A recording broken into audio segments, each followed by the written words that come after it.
Olá para você, está começando Ponto a Ponto Mulher, o programa que é uma parceria entre a TV Alba e a Secretaria de Política para as Mulheres do Estado da Bahia, SPM. A partir de agora, se liberte de preconceitos, quebre tabus e venha comigo, Michele Gramacho, direto ao Ponto a Ponto, que reflete, transforma, empodera e faz toda a diferença. Minha gente, o tema de hoje está pra lá de especial e interessante. Viver além da dor. Será que é possível? E para falar sobre este assunto, eu recebo aqui com muito prazer 3 mulheres competentes, inteligentes e cheias de vida. Aqui comigo, Mariana Neri, fisioterapeuta, diplomada em quiropraxia, especialista em osteopatia, onde começou a surgir a paixão pela relação das dores e as emoções. Fez o curso de reintegração somatobiológica, constelação familiar, hipnose e PNL, programação neurolinguística e também medicina germânica, para conseguir acolher melhor as dores dos pacientes. E assim foi surgindo a ideia de montar o projeto Viver Além da Dor. Seja muito bem-vinda, Mariana. Tudo bom, prazer estar aqui. E aqui também comigo ela, Fernanda Brasileiro. É formada em psicologia com pós-graduação em terapia transpessoal sistêmica e formação em experiência somática. Sempre buscou um propósito maior e com o desejo de ajudar as pessoas a superar as dores, ela se especializou no estudo de eventos traumáticos, direcionando a prática clínica para o tratamento de traumas. A abordagem terapêutica usada por ela é enriquecida pelo uso de técnicas como hipnose, biomagnetismo e alquimia, que oferecem possibilidades adicionais na busca pela cura. Faz também parte do projeto Viver Além da Dor. Muito bem-vinda, Fernanda. Obrigada, Michele. É um prazer estar aqui, viu? Prazer nosso. E para completar nosso time aqui, ela, Sara Frediani, é nutricionista com especialização em nutrição funcional e fitoterapia, com estudos aprofundados em neurociência e modulação intestinal. Atualmente, o trabalho no consultório acontece em parceria com alguns fisioterapeutas que perceberam que a nutrição é fundamental para o tratamento da dor crônica dos pacientes. Ela também faz parte do projeto Viver Além da Dor. Muito bem-vinda, Sara. Obrigada, Michele. Um prazer estar aqui para falar de um tema tão importante na vida de muita gente. Com certeza, já estamos assim, ó, cheios de dúvidas, de perguntas, questionamentos. Minha gente, olha só, você sabe a diferença entre dor aguda e dor crônica? De uma forma geral, existem 2 tipos de dor, aguda e crônica, sendo a principal diferença entre elas o tempo de evolução dos sintomas. A dor aguda possui um quadro com duração de até 30 dias e a dor crônica tem um panorama de apresentação de mais de 3 meses. E olha só, segundo dados da Organização Mundial da Saúde, OMS, 30% da população mundial sofre com alguma dor crônica. A dor crônica, que foi aquela que nós já falamos, né, que persiste ou recorre por mais de 3 meses, é um mal que acomete aqui no Brasil, pasmem, cerca de 60 milhões de brasileiros. Uau, Mariana, gente, quando a gente vai olhando assim para o dado, a gente vai lembrando que sempre a gente tem as dores nossas, que a gente já convive, né? E que a gente vai saber como cuidar delas aqui. Mas sempre a gente conhece também alguém que tem um tipo de dor. Então fica muito claro que esse dado ele é palpável, né? Ele é concreto. Então vamos lá. Entre os malefícios que a dor crônica traz aí, que a gente deve ser vários, é esse consumo excessivo de medicamento para poder salvar ali, né, sanar de imediato aquele sintoma. E também o fato precoce de tornar a pessoa incapacitada. Estão aí nos recordes de problemas? Com certeza, com certeza. Hoje a gente está muito em busca do imediatismo, né? A gente sente a dor durante muito tempo, mas a gente quer se livrar de uma forma muito rápida. E aí acaba recorrendo a alguma medicação. Mas a gente não percebe que isso a gente só vai conseguir apagar o incêndio ali. Sabe? Ela é o pontinho do iceberg. Lá embaixo, a base, de onde começa todas as nossas disfunções, a gente não vai estar sanando. E se a gente for parar para pensar, a nossa primeira lesão, ela se estabiliza no nosso corpo com 7 anos de idade. Então, imagine todas essas memórias que a gente vai, né, adquirindo no decorrer de nossa vida, essas adaptações. É muito tempo para a gente conseguir tirar com apenas uma medicação, né? Engraçado, como a gente acho que essa junção de muita informação, tal como a gente está sendo cada vez mais imediatista, né? As pessoas não querem ter o tempo do processo para chegar àquela cura. Uma outra coisa que também a gente percebe, Fernanda, é assim, rapaz, isso aí é da idade. Acostuma, isso aí é coisa da sua cabeça, é psicológico, não está assistindo essa dor, não. Essas frases comumente escutadas, ela afasta com que a pessoa vá buscar uma forma mais concreta de solucionar aquele problema da dor crônica? Afasta, sim, com certeza. Inclusive, não por conta de idade. As pessoas racionalizam demais. Então, qualquer coisa que a gente sente no corpo, a gente, não, é porque eu dormi mal, o travesseiro não foi, comprei um travesseiro que não foi legal. A gente sempre racionaliza e dá desculpa para alguma coisa, a gente não escuta o corpo. Né? Eu gosto muito de usar uma frase que René Descartes falava, penso, logo existo, mas eu entendo assim, sinto, logo existo. E a gente não sente muito, a gente não para sentir o corpo. Né? E quando a gente vai para a clínica para fazer um trabalho, quando a gente fala de dor emocional, todos eles estão com uma questão física, uma dor física no corpo. Né? E que sempre justificada. É o que a gente fala, o corpo ele fala. Quando chega na parte física, é porque ela já veio de todas as outras camadas. É uma expressão. Apenas uma expressão é um sintoma de uma dor emocional, muitas vezes. E no pós-pandemia, né? Como é que ficou esse quadro? Porque acho que todo mundo saiu um pouco abalado, ou um pouco muito abalado do processo que vivemos, que não esperávamos.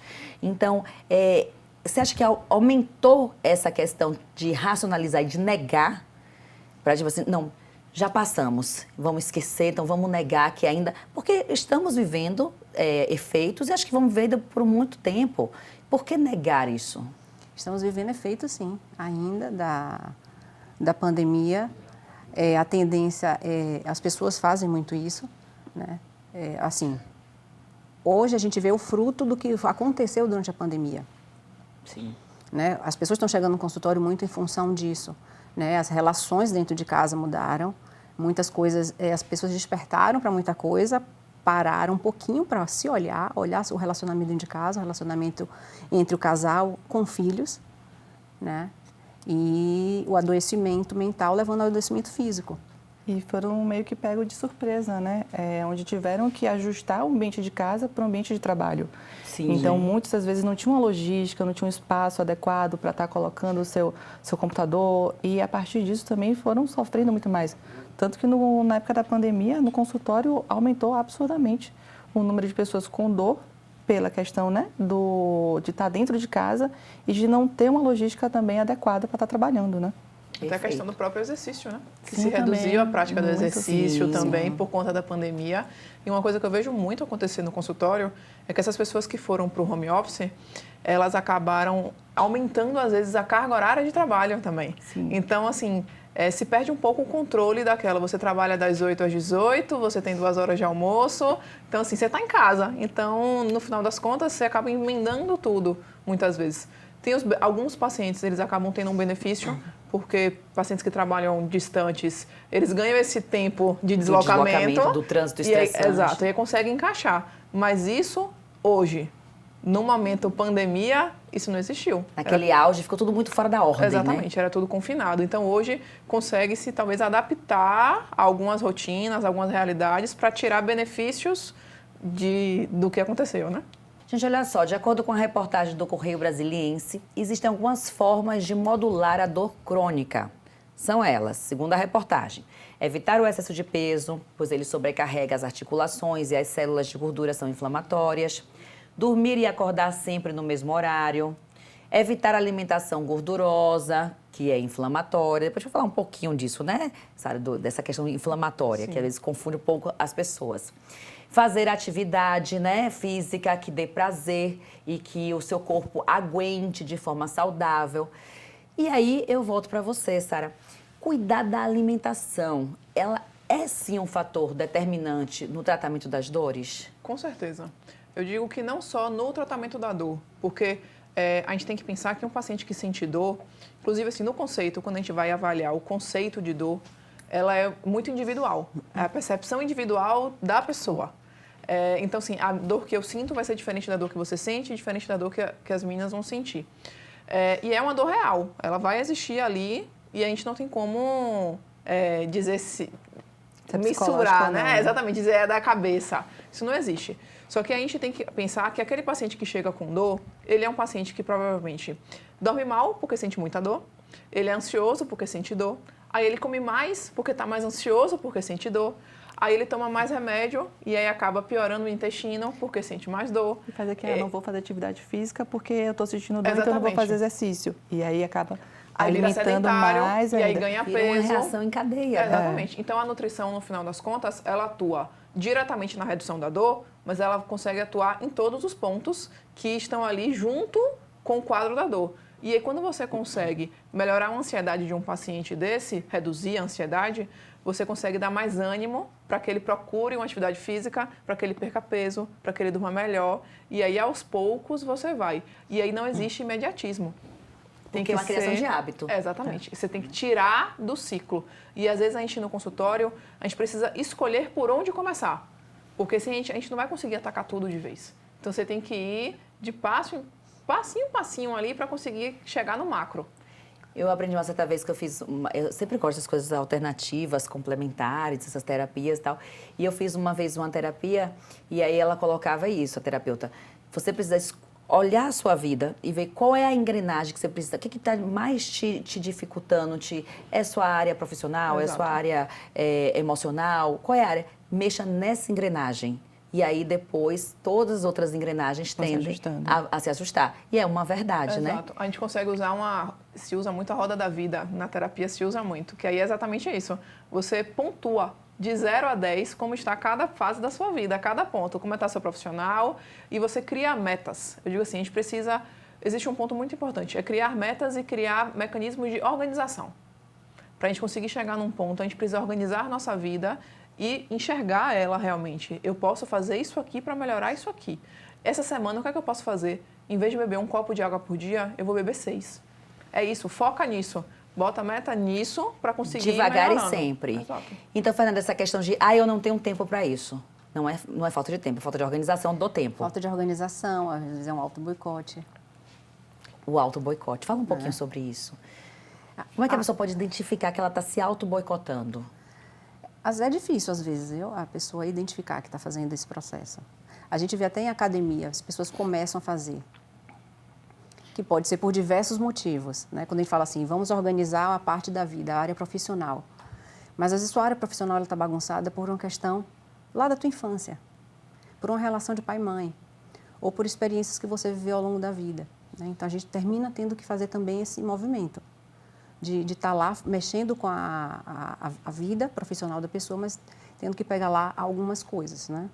E na vida pessoal, para poder pessoal. ver, porque na verdade a causa não está sendo na ponta, Exato. onde a pessoa identifica que é o profissional. A causa está vindo lá de trás de um outro motivo que talvez não tenha, no momento, nada a ver com aquela vida profissional da pessoa. Legal E existe a resistência, né? Então, às vezes, o auto-boicote vem por uma resistência. Quando a pessoa está chegando perto, a gente vê em terapia isso.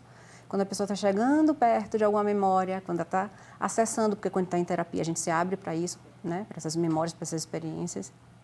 E a gente se auto-boicota. Então, muitas vezes, por exemplo, a gente está na academia, inicia a academia super empolgada, né? Porque também tem um processo do cérebro. No início, você consegue fazer um movimento de mudança, mas sustentar a mudança é difícil, porque você tem que mudar toda a sua bioquímica. Sim. Né? Então, é por isso que é devagar e sempre um processo para que teu corpo entenda que, ok, isso aí não vai. Seu cérebro protege você. Você Então, falou tudo de que você faz terapia, diferente. da dificuldade de se abrir, me lembrou de um episódio do meu filho, gente. Ele tinha, acho que uns 7 ou 8 anos de idade. E aí eu coloquei no psicólogo, né, pra melhorar e tal. Aí ele falou assim, voltou revoltado. Aí eu falei assim, o que foi, Bernardo, que você não gostou? Minha mãe, ela fica perguntando a minha vida pessoal, não quero falar. Eu falei assim, mas meu amor, a terapia é pra você falar da sua vida pessoal. Mas é isso, a resistência, às vezes, as pessoas têm de se abrir. E é o momento para se abrir. Exatamente. Mariana, eu quero saber um pouco de como surgiu essa ideia do projeto Viver Além da Dor. Então, como você falou no início, eu sempre percebi, né, no consultório que os pacientes eles traziam muitas emoções com as dores. Emoções de tristezas, de angústia. E eu percebia que tinha uma história de vida ali, né? Como Nanda falou, essa questão da infância, né? Estrutura familiar, as mulheres adoecem mais porque a gente somatiza mais, né? Com os afazeres de casa, trabalho, a gente se cobra muito mais. Então, se a gente for ver em estatística, mulheres adoecem muito mais do que os homens. A gente vê o número daí, a fibromialgia, né? Muito mais em mulheres do que em homens, né? Por esse excesso de cobrança. Então, eu comecei a buscar e estudar e conhecer a medicina germânica, a qual me clareou mais sobre isso. E na medicina germânica, a gente percebe-se que, assim, a gente primeiro adoece aqui, né? Chama no psique, e depois a gente vai adoecendo o nosso corpo. Então, como é que a gente trata aqui se a gente não consegue enxergar a dor de uma forma diferente, né? Como Nanda falou, às vezes tem gente que se alimenta daquilo ali. Ó, aquela dor ela é importante porque meu marido ele me enxerga melhor, ele consegue ter um carinho melhor comigo. Meu filho, ele me dá o bom dia porque hoje eu acordei com dor, então ele tem mais atenção para mim. Então, por que eu vou me livrar dessa dor? Se essa dor é acolhedora, se essa dor as pessoas conseguem me enxergar de uma outra forma. Então, para mim, ela é benéfica, então eu vou me manter mais com essa dor. Eu não vou querer me livrar dela, né? Então, isso daí eu comecei a perceber dentro do consultório. E, assim, eu tenho um cuidado muito grande do como é que eu vou falar com o meu paciente. Eu preciso ter coisas palpáveis, eu não vou vir da minha cabeça. E eu fui estudando cada vez mais, né? E conheci essas meninas maravilhosas que toparam, né, engrenar nesse projeto comigo. Marina, eu vou pedir que você segure, que eu quero saber como é que elas entraram no projeto, porque a gente vai fazer um intervalo, mas é rapidinho. Eu sei que você tava, eu também estava aqui assim, ó, mas o pessoal tá aqui, ó, intervalo, então vamos fazer um intervalo, mas você não saia daí, porque a gente já volta. Ponto a ponto, mulher, te espera, hein? Vá e volte rapidinho.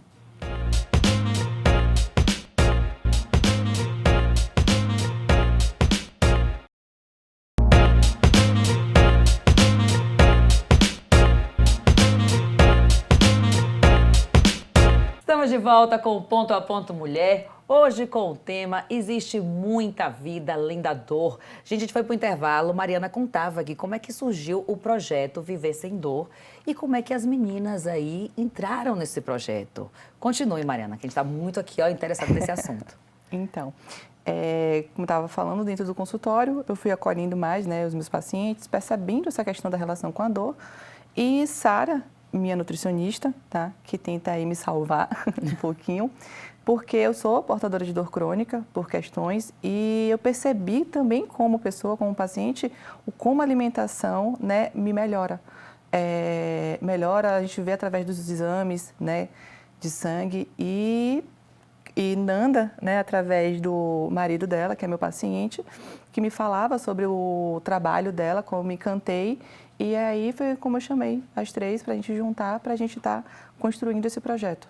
A gente percebia que o paciente que vinha procurando a gente para tratar a dor, a gente não conseguia resolver, porque sempre faltava algum ponto. No caso, vinha para mim, mas faltava ir no fisioterapeuta, faltava vir num terapeuta, faltava procurar outros pontos que ajudassem a gente.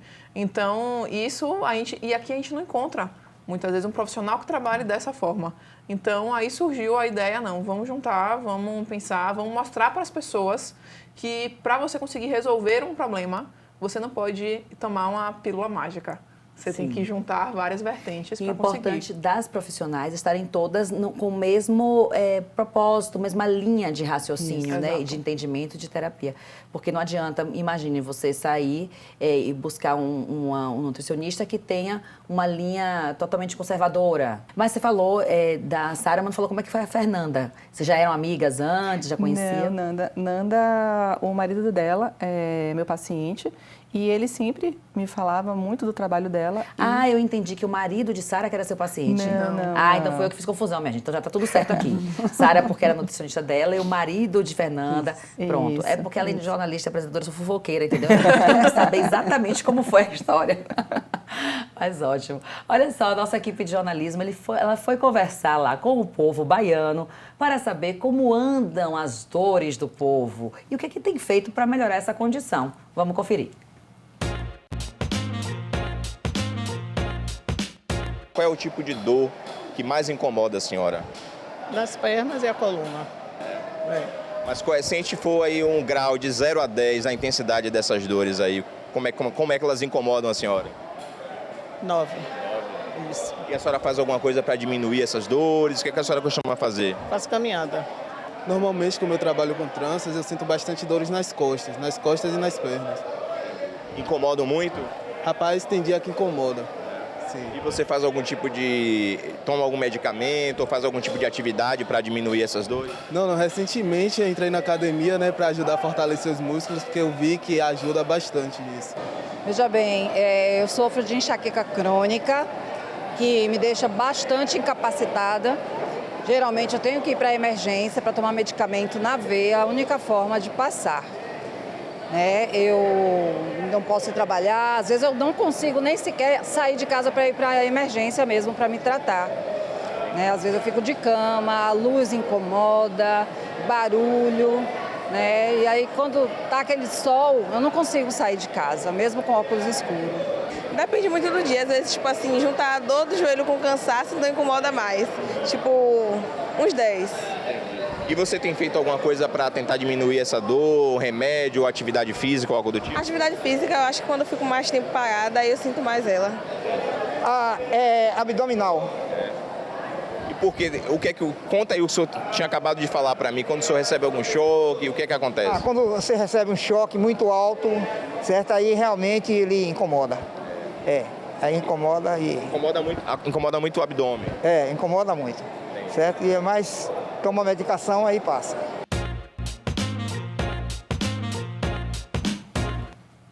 Gente, olha só, várias coisas pra gente comentar aí. Primeiro, que eu percebi, Marina, você percebeu também, é independente de idade. Sim. Teve jovens, teve pessoas mais velhas. Eu achei engraçado, eu falei assim, junta a dor do joelho com o cansaço. E aí a dor passa porque o corpo cansou tanto que meio que desligou naquele momento, né? Fala, o que você percebeu isso? Aí a gente volta lá para aquele outro dado, ou seja, são realmente 60 milhões de pessoas que convivem com algum tipo de dor e isso não está normal, né? Isso, e o nosso corpo, ele é sábio, né? Ele procura um mecanismo de se encaixar, de se adaptar. Imagina, você sente uma dor, não é que ela vai passar, mas ele procurou alguma forma de, deixa eu modificar um outro padrão aqui para que aquela dor ela pare de me mandar tanta informação. E cada vez mais a gente vai criando compensações. E às vezes um probleminha só de uma dor no joelho já vai ser uma dor no quadril, já vai ser uma dor na lombar. E às vezes é engraçado que o paciente fala, Mari, a minha dor caminha? Não, ela não caminha. Mas a gente só consegue ter acesso a uma dor forte, né? Eu sempre tá brinco. Explicado então. Porque eu achei que elas eram democráticas e respeitosas. né? Porque tem dias que eu acordo com dor no joelho, tem dias que eu acordo no calcanhar, lombar, quadril é uma que está ficando mais persistente. Eu falo assim, elas são ótimas, porque elas não atacam todas de vez, mas está explicado. É porque nosso cérebro não consegue captar. Perceber isso. Eu sempre fico brincando, se você está com uma dor muito grande na lombar e você passa e dá aquela topada no dedinho, na quina da mesa, acabou a dor da lombar. Você só foca ali no dedinho. Perfeito. Então, nosso corpo ele só consegue captar uma informação de cada vez. Por isso que a gente melhora uma coisa ou se adapta e aí aparece outra. Mas uma coisa que me preocupa muito é das pessoas criarem receitas, né? Dor lombar, que a gente vê muito, né? Que eu estava falando com a Nanda. Lombar é apoio, né? É o nosso centro. E as pessoas acham que com a mesma medicação vai resolver todos os tipos de dor. E a gente tem 6, 7 tipos de dores. Tá? Então não dá para a gente ter a mesma medicação, o mesmo tipo de exercício para o mesmo sintoma que a gente julga, né? E a gente saber qual é a via de informação a qual a gente, né, recebe a dor também é importante para saber qual tipo de exercício, qual tipo de atividade física que eu vou estar encaminhando para cada paciente, né? Perfeito. Eu estava lendo, né, O e-book? O e-book, lógico, né? Você foi estudar o tema, né? E eu achei interessante, Marina e Fernanda e Sara, que coloca lá que para você começar a lidar com a dor e tratar, você tem que estudá-la. Sim. Então, é importante esse estudo da dor e o autoconhecimento também da pessoa, Fernanda? Sim. Inclusive, eu acho que a gente deve levar curiosidade, porque as pessoas, engraçado, quando a gente vive experiências traumáticas, e a gente vive não só com o impacto do olhar, mas a gente sente com o corpo. A gente gera carga de estresse muito grande no corpo. A gente sente uma dor, de certa forma, no corpo. E a gente dissocia. A gente começa a se desmembrar nesse momento que a gente se dissocia do que a gente sente no corpo e das nossas experiências. Então, você vê que eu a acho justificativa... até que o senhor Moringa, ele falou justamente isso, falou né? do choque. Quando ele falou choque, gente, não foi o choque. É um choque sente nas de vísceras um trauma. dele, né? Ele sente no abdômen. Só que aí perceba qual é a solução dele, tomar um medicamento e que vai passar e pronto. Ele não vai procurar o que está causando. Isso. Ele foi tomar um remédio e pronto. Pois é. Então, falando dessas dores que não são físicas, ou pelo menos não a causa delas, vem de um trauma, o que fazer? Qual seria o primeiro momento para, digamos assim, uma pessoa que passa por um luto? e que aí nessa dor, né, nessa dor da ausência, da perda, ela pode passar para uma dor física também. O que faz? Qual é o primeiro caminho que a pessoa deve fazer? Eu entendo que quando chega no corpo, acho que está no grau mais assim, você primeiro muda comportamento, você muda um pouco o sono, mas quando chega no corpo com uma dor crônica, já está no auge mesmo do que a gente precisa olhar. E assim, de levar curiosidade para isso, a doença como um caminho, porque é lá que está a cura, a gente precisa olhar para isso. Você falou isso do luto? E desmembrar isso do trauma, o trauma psicológico, um trauma neurobiológico. Isso. Não tem como. Então, o psicotrauma, meu trabalho com trauma é muito fazer essas duas ligações. A gente vai trabalhar o psicológico, vai trabalhar o cognitivo, mudar a interpretação distorcida que a gente tem do fato, ok. Mas e aí, a história, a memória que está no nosso corpo, a gente precisa fazer essa liberação ou permitir que o corpo faça também, ele complete as respostas que foram interrompidas. Porque às vezes as pessoas querem dissociar, como se a mente fosse uma coisa, a parte orgânica e hormonal fosse outra. E a medicina germânica foi criada assim. O Dr. Hammer, ele sofreu uma perda brusca do filho, né, onde ele desenvolveu um câncer de testículo e a mulher desenvolveu um câncer de mama após essa perda. E é aí que ele começou a estudar, né, sobre esses traumas, esses conflitos biológicos a qual a gente passa, que a gente soma no nosso corpo. Então, desde tudo, todas as nossas dores musculares, pele ou dermatites, isso tudo vem de origem biológica. Então, não é uma mentira dizer que se você não colocar para fora, você vai ter um câncer, né? Que o povo fala. Coloque para fora as emoções e tal. De certa, é o dito popular, mas que de certa forma tem uma lógica, né? Sim. Associa-se muito isso de não botar para fora com problema no estômago, por exemplo. Sim, então, vai ter uma gastrite, viu? Exatamente, um desenvolvimento de gastrite e tudo isso. Só que qual é o grande problema também? As pessoas, elas acabam se acostumando com determinadas dores e com determinados sintomas. Então, existe aquela questão do que é comum, do que é normal. Sim. É comum uma pessoa ter dor no joelho, mas é normal? Mas não é normal. Então, assim, me chamou a atenção que ele falou da prática da academia, né? Sentia dor no joelho e fui para a academia.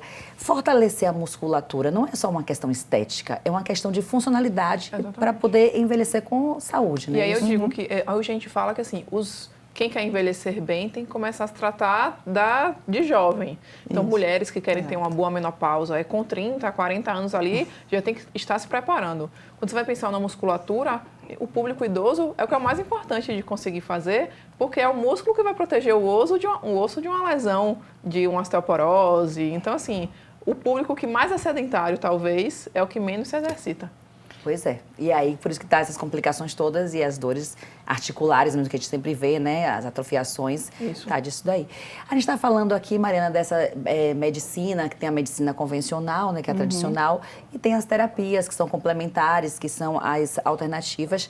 E eu vi no seu currículo que você é especialista em quiropraxia. Fala um pouquinho disso e como é que ela contribui nesse alívio da dor. Então, na quiropraxia, a gente fala muito sobre a coluna, sobre o nosso eixo. Eu brinco às vezes com os meus alunos que é como se fosse a nossa central de energia, onde manda essa comunicação para os nossos membros inferiores e membros superiores. E quando algum desses segmentos eles se encontram em desajuste, a gente vai lá, corrige, para que essa comunicação ela se permaneça limpa. Né? Então, tudo está ali no eixo da nossa coluna, onde a gente encontra o que a gente chama do nosso sistema nervoso central. Né? O nosso sistema nervoso entérico, o nosso sistema nervoso simpático e parasimpático, que é o equilíbrio entre o acordar e o dormir. Então, tudo está ali, né? No mapa, na nossa coluna. Então, não tem como a gente desconectar. E aqui a gente faz isso, a gente faz esses ajustes da coluna. Ai, que maravilha. Eu fiz uma sessão uma vez, gente, adorei. Na hora que faz assim, você faz assim, meu Deus, me quebrou toda. Acabou meu comigo. Meu filho de 7 anos, eu já ajusto a coluna dele. Mas é maravilhoso. Eu vi até um vídeo na internet de um quiropraxista fazendo com os cachorros. E eles ficam assim, depois você vê a carinha de alívio, né? Que fantástico. Gente, eu vou deixar uma pergunta aqui no ar, porque a gente vai fechar esse bloco, mas para Sara, que a gente escuta muito falar de que, você tem enxaqueca, até que uma pessoa falou, né, que ela tem enxaqueca, que não consegue chegar, mas fala assim, então você não pode comer chocolate, porque isso piora e tal. Então, eu vou querer saber qual é essa relação entre o consumo de alguns alimentos e as dores. Mas vai ser daqui a pouco. Não saia daí não, que a gente já volta. Ponto a ponto, mulher, volta já.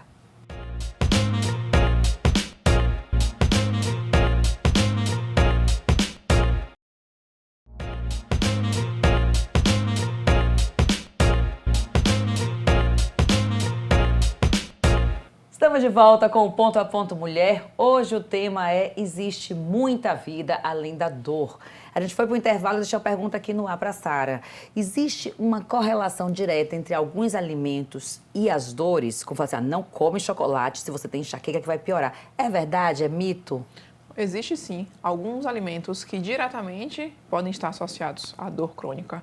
No caso da enxaqueca, hoje as pesquisas falam muito da questão do chocolate, da cafeína, de cítricos, de algumas intolerâncias alimentares que também podem provocar. Então, existe muito o que a gente chama que se conhece como intolerância à histamina. Então, existem alguns alimentos que aumentam a produção de histamina no corpo. Então, quando a gente tem uma alergia, por exemplo, a gente toma um anti-histamínico. Então, existem alguns alimentos que aumentam a histamina no corpo e essa histamina elevada pode ser a causa de algumas dores, de enxaqueca, algumas outras dores no corpo também. Alimentos simples, só que isso é uma percepção muito individual. Então, por exemplo, às vezes uma banana, ela tem uma quantidade de histamina que para uma determinada pessoa vai provocar algum tipo de dor. Só que, de maneira geral, a gente tem que pensar que na alimentação a gente tem uma porta de entrada que é o intestino. Então, se a gente tem uma alteração do intestino, da permeabilidade desse intestino, que é quem protege a gente de entrar produtos que não são ali para penetrar no sistema, o corpo ele gera uma cascata inflamatória e essa cascata inflamatória provocada pela junção de uma alimentação inadequada acaba provocando dor. Então, eu digo assim, que às vezes quando a gente bota a culpa em um alimento, a gente está querendo definir vilões. E eu acho que a ideia não é essa. Eu acho que a ideia a gente tem que pensar num todo. Então, na alimentação saudável como um todo, equilibrando esse intestino para conseguir proteger o nosso corpo, que a nossa defesa esteja boa para não gerar a cascata inflamatória, para não gerar dor, de maneira geral. E também não quer dizer que o problema de uma pessoa vai ser igual ao da outra. Não quer dizer que todo mundo que tem enxaqueca vai ter reação com chocolate. Exatamente. Né? Tem que ser individualizado. Uma certa vez, Fernanda, eu escutei o seguinte, até de um médico, que ele falou assim que os românticos, eles idealizaram o coração como o órgão, né, para simbolizar a questão das emoções, mas que deveria ser o intestino e não o coração, porque a gente somatiza muitas coisas no intestino. Sim. É uma verdade? A gente fala assim que o intestino é o segundo cérebro.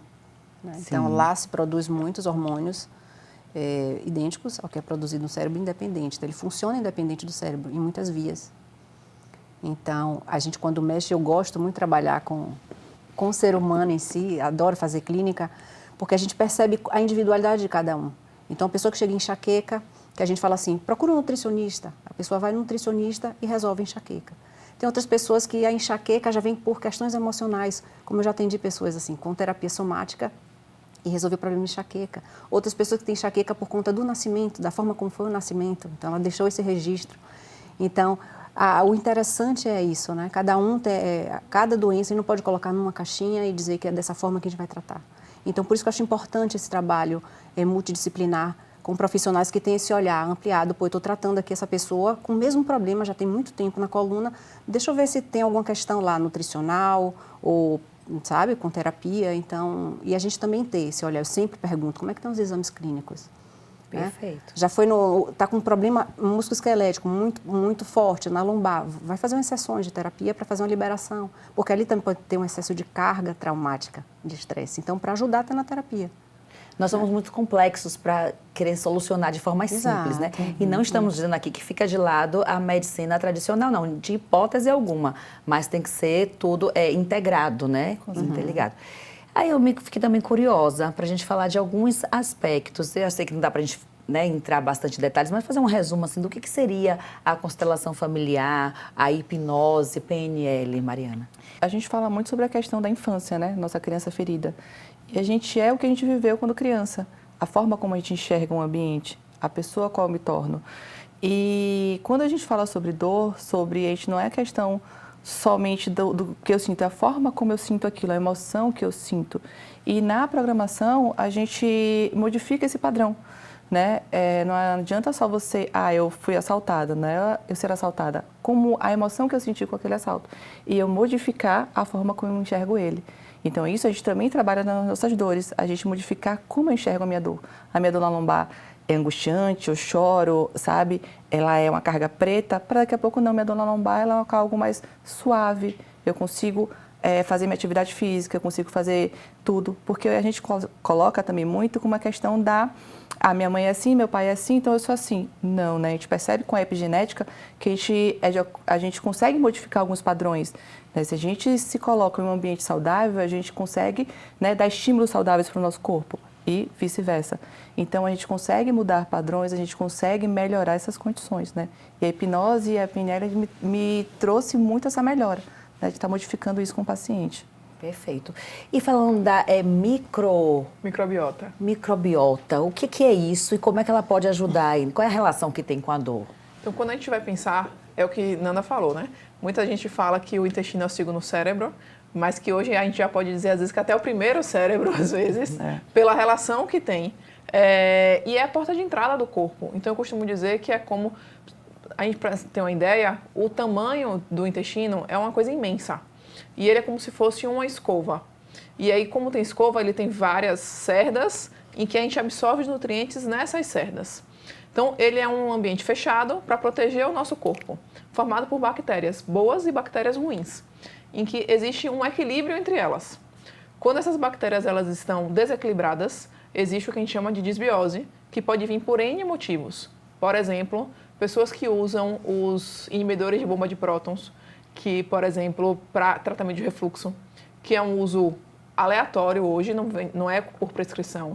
Você prejudica muito essa microbiota, esse ambiente intestinal, e prejudica a absorção desses nutrientes. Então, às vezes, o que era para estar assim, ele fica aberto. E é o que a gente chama do leaky gut, da permeabilidade aumentada, que permite a passagem de macromoléculas que geram toda essa cascata. Se você tem um intestino que está saudável, isso está fechado, está ali protegendo. Só que, ao contrário hoje da fórmula mágica, as pessoas acham que tomar um probiótico, que se vende também, vai solucionar o problema. Só que a gente precisa botar comida. A comida de verdade é o que vai solucionar isso, essa permeabilidade alterada. Comer fibras, então assim, comer frutas e legumes, que são coisas que as pessoas não consomem. Existe uma pesquisa, acho que de 2021, que mostram que 23% da população brasileira consome frutas e vegetais no dia. 23%. E o restante? Pouco. Então, assim, a grande maioria hoje não consome, não tem o hábito. E aí você acaba alterando esse ambiente microbiano. E aí, quando você altera, por exemplo, a produção de neurotransmissores importantes para tratar uma ansiedade. Você altera a produção de neurotransmissores envolvidos com a sensibilidade à dor. Então, existe um nervo, o nervo vago, que está no intestino e vai diretamente para o cérebro. Então, você altera essa sensibilização desse nervo e a ativação dele, e você acaba... O que você sentiria do nível 2, você quando está com o intestino alterado, o nível sobe para 5. Então, você fica mais sensível à dor por um ambiente intestinal que está alterado. E a por você não comer frutas e verduras. E a fisioterapia, a gente faz modulação também do nervo vago. Exatamente. Então, a modulação vem de baixo para cima e de cima para baixo. Então, tem paciente, por exemplo, estressado, que quando você aumenta o hormônio do estresse, o cortisol, você altera a composição dessa microbiota. Então, por exemplo, eu não consigo, às vezes, tratar um paciente, tirar um paciente de uma crise de intestino irritável, por exemplo, se ele não for na terapia. Porque se ele não deixar de ser ansioso, o intestino vai continuar alterado. Perfeito. E aí ela estava falando da pesquisa, que 23% dos brasileiros que consomem, a grande maioria não. E aí a gente vê que também, né, tem uma série de fatores, né, que a gente vai falar aí. O estilo de vida, a questão de acesso a esse tipo de alimentação, da vida corrida, do fast food e tal. E aí eu li também no e-book, que está fantástico, gente, delas, falando sobre a teoria polivagal. O que é essa teoria, Fernanda? E como é que a gente se relaciona com ela, né? A gente utiliza muito em terapia a teoria polivagal, trabalhando o nervo vago, no sentido de melhorar a conexão, a sensação de conexão e segurança das pessoas que, quando chegam em clínica com algum sofrimento mental, devido a experiências traumáticas, a gente faz o trabalho com esse nervo vago para restabelecer, porque essas pessoas ou elas estão num processo de luta e fuga constante, então elas estão reativas, né? Ou elas evitativas ou reativas, ou elas estão imobilizadas, então elas estão dissociadas, colapsadas. Então a gente faz um trabalho com o nervo vago, que são exercícios, vínculo, estabelecimento de vínculo, né? Um trabalho que a gente faz para restabelecer, a partir desse nervo vago, a sensação de segurança e conexão. Porque aí é onde está a cura, esse vínculo entre terapeuta e paciente e o estabelecimento disso, de segurança do paciente. Tem uma pesquisa, inclusive, olha só, segundo a pesquisa intitulada como Global Happiness Study, vocês sabem como é que é o meu inglês, mas vamos lá, tradução, Estudo Global da Felicidade, no Brasil, 83% dos entrevistados consideram-se muito felizes ou felizes, uma alta de 20 pontos percentuais em relação ao último levantamento feito em dezembro de 2021, quando o índice foi de 63%. No mundo, a percepção de felicidade também subiu, de 67% para 73%. No caso brasileiro, foi o melhor resultado desde que a pesquisa começou a ser feita em dezembro de 2011. Até então, o pico de felicidade ocorrera em maio de 2013, quando 81% dos entrevistados se consideravam muito felizes ou felizes. Aí eu vou perguntar para todas vocês, baseado nesse dado, e eu quero saber a opinião de cada um individualmente. Dá para ser feliz com dor, Mariana? Não, eu acho muito difícil, né? Porque a dor, ela muda totalmente o nosso estado de humor. E eu digo muito para os meus pacientes, gente, às vezes, Mariana, não tenho tempo de ir na fisioterapia. Tá bom, mas se você vai trabalhar com dor, você não pensa direito, você não produz direito. Isso interfere no seu financeiro, né? Então, isso a gente acaba, às vezes, tentando enxugar o gelo. Então, resolve, melhora essa modulação da dor, vai trabalhar melhor, vai trabalhar mais feliz, real. Porque não tem como você sentir dor e estar feliz ao mesmo tempo. A sua opinião, Fernanda? A dor é como um trampolim, eu acho. É um desafio para a gente alavancar algo em nós mesmos. Né? Então, acho que é uma oportunidade para a gente olhar para algo, porque a dor está vindo com algum sintoma. Então, eu diria assim, levar curiosidade, o olhar para isso. Porque, além disso, quando a gente ultrapassa essa dor, a gente olha para essa dor, se permite sentir essa dor, renomear, integrar o que está associado a essa dor, a gente consegue dar um passo adiante e assim ter vida mais feliz. Né? Sara, eu vou para 2 perguntas. Para essa, se é possível viver com dor. E o que fazer para aquela pessoa dizer, não, eu vou ficar com a minha dor mesmo porque não tem jeito. E eu vou viver assim, que é a forma que eu sei viver. E aí, aquilo que a gente fala no início do programa, né? A dor como uma bengala para outros assuntos. Então, como é que a gente resolve esse dilema aí? Eu concordo plenamente com as meninas. Para mim, é impossível uma pessoa viver com dor. Muda nosso humor completamente. Então, a mínima dor de cabeça, você fica mais irritado. Só que, no final das contas, para as pessoas é fácil tomar um remédio e passar aquela dor. E aí, só que existe isso, o que Mari falou, né, da questão de ser a bengala. Então, as pessoas, uma pessoa que tem dor, uma pessoa que está com dificuldade de andar, ela é mais mimada pelos próximos, pelas pessoas que estão próximas. Então, um depressivo, por exemplo, ele não quer ficar bom. Porque se ele fica bom, a família às vezes deixa de dar atenção porque ele está bem. Então, acaba que se acostuma a isso. Só que a gente tem que tentar tornar o paciente protagonista da própria vida, para que ele consiga tomar as próprias decisões. Eu vejo no consultório, às vezes, até o sentido inverso, de pacientes que estão com muita dor e se estressam muito por estarem tão dependentes e vêm buscar o tratamento porque querem sair dessa dependência. Isso é muito bom e você vê, inclusive, maior adesão ao tratamento. Às vezes, a gente estava até conversando sobre isso, de pacientes que não aderem tanto ao tratamento porque não querem. Muitas vezes não querem, porque não querem sair desse quadro. E não se percebem nesse quadro, né? E não se percebem, exatamente, não se percebem nesse quadro, nesse ciclo. E aí a importância de estar com um profissional que vai elevar, olhar a situação de cima e te alertar. Olhe para isso. Você está se condicionando a essa situação, até por ser uma zona de conforto, e mudar realmente cria uma estabilidade, né, gente? Olha, eu queria mais 3 horas de programa, porque tá uma delícia, muito assunto, mas a gente chegou ao final do programa. Então, para finalizar, eu vou pedir para que cada uma de vocês converse com quem está nos assistindo e deixe uma mensagem para essa pessoa que está aí convivendo com a dor, mas que quer mudar essa realidade e ser mais feliz. Eu vou começar com você, Mariana.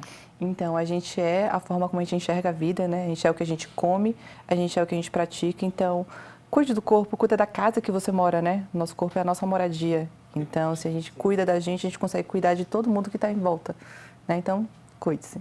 Fernanda. Eu diria que a gente precisa cuidar do corpo, cuidar da mente, dos nossos pensamentos. A gente precisa se alimentar de bons alimentos, de bons pensamentos, de boas atitudes. Então, a gente também levar a curiosidade para o que o nosso corpo está mostrando, o que é que o nosso corpo está falando agora nesse momento, porque ali sim tem um trampolim para uma melhora, uma evolução. Então, Sara. A gente precisa aprender a escutar nosso corpo, ele fala com a gente. É a tríade mente, corpo e espírito, né? Então, todo um conjunto e passo a passo. Não queira começar com tudo de vez ao mesmo tempo, porque às vezes a decepção acaba a frustração reduz a sua motivação. Então comece com, não faz exercício, vai na academia, faz 5 minutos. Depois no dia seguinte você faz 10, depois você faz 15. Então, mas vai passo a passo, sentindo a diferença e se estimulando cada vez mais para melhorar e ser protagonista da vida de vocês. Maravilha. Muito obrigada pela presença de vocês. Espero tê-las novamente em breve aqui no Ponto a Ponto Mulher. Obrigada. A dor é fértil, é dela que brota a força. Autor ou autora desconhecidos. Até o próximo Ponto a Ponto Mulher. Tchau, tchau.